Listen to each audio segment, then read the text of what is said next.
This is John Moore from my final assignment. Used a lot of things, including my vocals on this, some real-time recordings from VSTs and synthesizers, drum rack, simpler, sampler, core 2, massive, ace, and some Shepherd tone sound generators with multiple effects.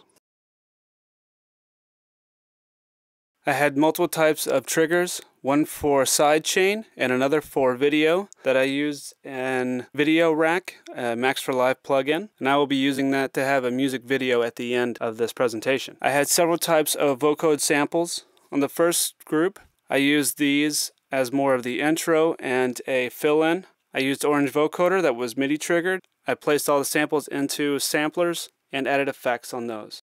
The second vocals were used as the main core of the track, and these were put down as standard audio samples, cut up, warped, and moved to correct placement.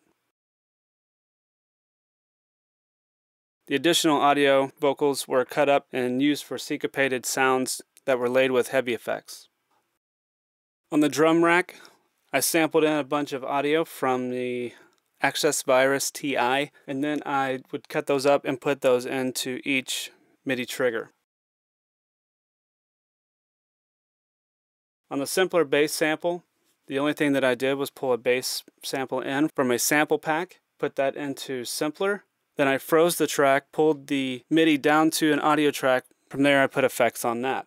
The Max for Live plugins are Shepherd tone generators. I used two different ones to give tension on the track and to also build up the emotion of it. You can see there was a lot of modulation done on these. I recorded massive in real time and then chopped up the audio. I did that in two different places.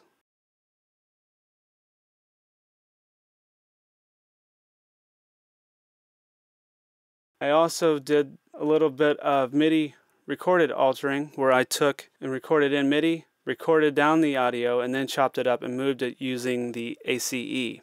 I also have multiple MIDI VSTs using core 2 and 2 massives. I didn't use many effects on those, mainly just EQ or compression.